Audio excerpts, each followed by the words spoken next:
गए। तो आज जो है हम निकले हुए हैं जमसाबाद की साइड पर। तो यहाँ पर जो है हम अपने रिश्तेदारों में आए हुए हैं। तो आज उन्हीं के खेत जो है हम देखने वाले हैं, जिनके अंदर ये भुट्टी जिसे कपास भी कहते हैं और ये लगी हुई है। और यहाँ पर जिसको ये जिसमें से पानी देते हैं वो मोटर्स वगैरह लगी हुई हैं। और ये मेरे साथ मेरा मामू है जो कि मुझे छालिया खिला रहे हैं। आज जो है हम इनसे कुछ सीखेंगे और कुछ बातें भी करेंगे बन्नी के बारे में कि कैसे ये जो है लगाते हैं, क्या इनका प्रोसेस होता है इनको करने के लिए। काफ़ी लोगों को तो पता है, पाकिस्तान में रहने वालों को, इंडिया में रहने वालों को, तो बाकियों को नहीं पता था। तो उनके लिए जो है हम ये वीडियो बना लें खास तौर। तो दोस्तों यहाँ पर जो हम पहुँच चुके हैं इन खेतों के अंदर। तो यहाँ पर ये फसलें लगी हुई हैं काफ़ी। अब मेरा मामू है वो भी काम में बिज़ी है, तो कुछ पूछेंगे इनके बारे में। यार कुछ तो नॉलेज होनी चाहिए ना हमें इस बारे में भी, क्योंकि ज़्यादा पढ़ लिख के हमें और चीज़ों के बारे में नॉलेज नहीं होती। सिर्फ जो है हम अपने सब्जेक्ट के ऊपर ही ध्यान दे सकते हैं। बाकी जो नॉलेज होती है, जो हमें सोशल चाहिए होती है, हमारे समाजी तौर पर, वो हमें माशरे के तौर पर नहीं मिलती है।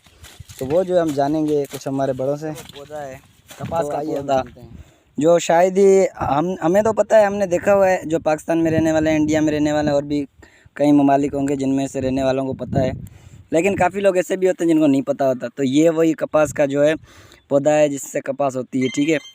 तो ये मामू हैं जो सफाई कर रहे हैं, घास वास निकाल रहे हैं, ठीक है। अब इनसे सवाल करते हैं कुछ। मामू क्या हाल है? खैर, कैसी है तबीयत? ठीक ठाक। और सुनाएं। खैर अमन।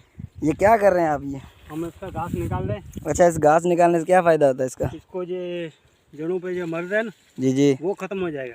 अच्छा, हाँ, मतलब फसलों को फ़ायदा होगा ना? हाँ, और भी ज़्यादा फ़ायदा होगा। हाँ। अच्छा, मतलब ये घास वास निकाल के फिर इस घास को क्या करेंगे आप? घास को ये ऐसे ही पड़ा रहेगा, सूख जाएगा। अच्छा, ये मवेशियों को नहीं देंगे आप? माल मवेशियों को वो देते हैं। अच्छा, वो ये ऐसे निकालते हैं, वो देते हैं या खास इसके लिए अलग से निकालना पड़ता है? वो अलग से निकालना पड़ता है। तो फिर ये जो निकलता है ये वेस्ट जाता है? हाँ, ये ख़राब हो जाता है। अच्छा ठीक है, चलो शुक्रिया। ये पौधा मेरे ख्याल से किसका है? आम का ना? हाँ। अच्छा, ये पौधा जो आम का, इसको किस तरह से लगाया है आप बता सकते हैं? हाँ, बता दिए। अब जी। इसको यहाँ से डब मारना पड़ता है। अच्छा, हाँ, ये मतलब सफाई कर रहे हैं अभी इसकी ना, घास वास तोड़ रहे हैं। हाँ। अच्छा, इसको मतलब पहले क्या इसकी चक्कियाँ होती थी या हाँ, फिर इसकी चली हुई तो शहर से चक्की मिल रही है। चक्की लगानी पड़ती है ना? हाँ।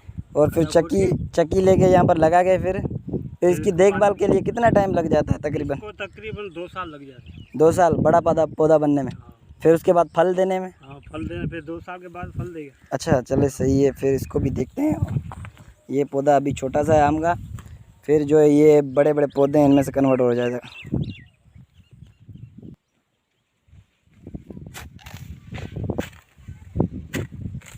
तो हम यहाँ से जो जा रहे हैं, हमें कुछ और भी बंदे नज़र आ रहे हैं, उनसे भी थोड़ी ज़्यादा पूछताछ करके देख लेते हैं, ठीक है। पूछ के वहाँ पर उनसे भी पूछ लेते हैं इसके बारे में। अभी हम आप पहुँचे हैं। मामू क्या हाल है आपके? हाल ठीक है। नहीं, मैं खुद तो निकालूंगा, टेंशन नहीं है। ये आप क्या कर रहे हैं? मतलब ये गोटी कट रहे हैं। गोटी कट रहे हैं ना? अच्छा, ये हमारा मजाकी मामू है, ठीक है। मामू अमोलक दास। और ये जो है हंस रहा है, बोला मेरी वीडियो नहीं बनाओ। बड़ा मेहनती बंदा है। और मामू को देख के आप जो है चैनल को सब्सक्राइब भी करें, लाइक भी करें, क्योंकि मामू के चेहरा ही ऐसा है ना, लाइक करवा है। मतलब को पौधा कहेंगे, दरख्त कहेंगे। ये बड़ा दरख्त है आम का, तो वो हमने पहले जैसे को छोटा देखा, अब फिर जो है बड़े हो गए, इनमें से कन्वर्ट हो जाएंगे और एक दिन ये बड़े बड़े आम बनेंगे। और फिर जो है खुद ही जो है अमड़ियाँ भी मिल जाती है हमें, जिसे मैंगो कहते हैं। उसके बाद कैरीस वगैरह सब मिलती है। हमारा आज का डेस्टिनेशन यहाँ तक ही था। तो मिलते हैं अगली वीडियो में। जितनी भी हमारे पास नॉलेज थी बेसिक, वो हमने आपको बता दी है, ठीक है। और ज़्यादा नॉलेज हमें मिलती है तो और भी आपके पास शेयर करेंगे। तब तक आप चैनल को सब्सक्राइब करें, वीडियो को लाइक करें। मिलते हैं नेक्स्ट वीडियो में।